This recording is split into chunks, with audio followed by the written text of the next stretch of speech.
Nobel laureate Professor Wole Soyinka has disclosed that his United States visa has been revoked, a development he believes may be connected to his past criticism of US President Donald Trump, whom he once described as the white version of Idi Amin.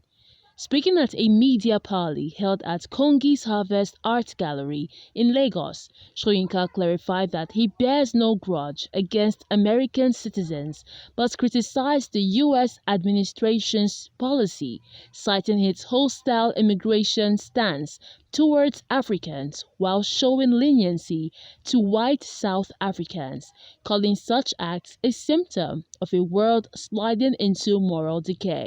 I'm not coming on that date. And then ultimately, I made it clear I was also not going to apply for another date to bring in my passport. So I left, I traveled out. When I came back, or even before I came back, I got a letter from the ambassador. What is that? What is our problem there? Is the house falling down or something? Just give me notice so I know which direction to run.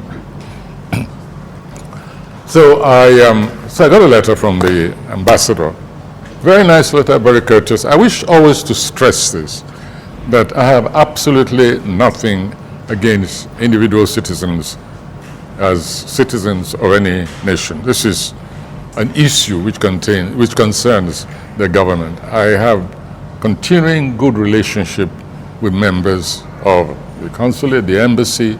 I received nothing but courteous treatment from them. I want to stress that. And so I received this letter in which he informed me that he was away when that letter was sent, and that if I would please give him a call, he would try and explain the circumstances and so on and so forth. When I came back again, I got a letter, a reminder that I should call him. So I called. We arranged a call meeting. I think it was 4 o'clock about a week ago. And he explained, and again he offered a special visit by me. I'd be received by the consul, and then they would ask a few questions about the possible facts which existed that they didn't know about when this visa was issued. He spoke, and he spoke frankly, and I said, shall I be equally frank with you? I'm not interested. It has nothing to do with me personally. It has to do with the treatment which I know, the brutal, cruel, and often unbelievable treatment being meted out to strangers, immigrants, even in some cases, permanent residents, which of course include quite a number of Nigerians.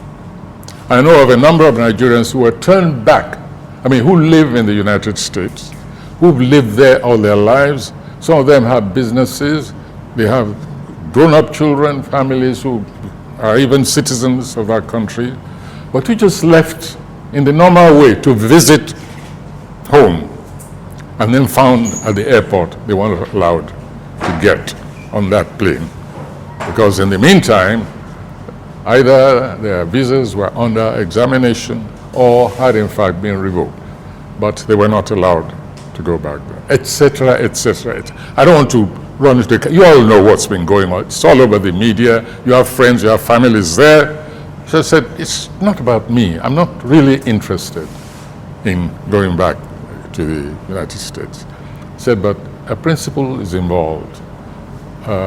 Human beings deserve to be treated decently wherever they are, wherever they drop their buckets, even places where they're just visiting briefly. I said, I'm sorry, I will not apply for a new date. So he sighed and said he was very sorry, but that meant that my visa would be revoked. I said, by all means, I'd be willing to receive the letter of revocation. And I assured him that both he and his staff are given permanent visa waiver anytime they want to visit the Autonomous Republic of Ijegba. The renowned playwright, however, maintained that the literary and intellectual exchange between Nigeria and the United States will remain unaffected, even as he called on the Nigerian government to develop the country to ensure partnerships built on mutual respect and equality. The revocation of one visa, 10 visas, 1,000 visas will not affect the national interest of any astute leader. Is that one on the other side astute? Well, I read in the papers that after all the blustering and so on, the United States and China, are now talking. You see, that's the way it goes. They always find a way. It's the citizens themselves who, in the meantime, may suffer. Soyinka warned against the rising global tolerance for authoritarianism, referencing figures like Trump, Putin, and Maduro, and lamenting that democracies are increasingly mirroring dictatorships in their treatment of diversity. Joy Uchejim, TV 360, Lagos.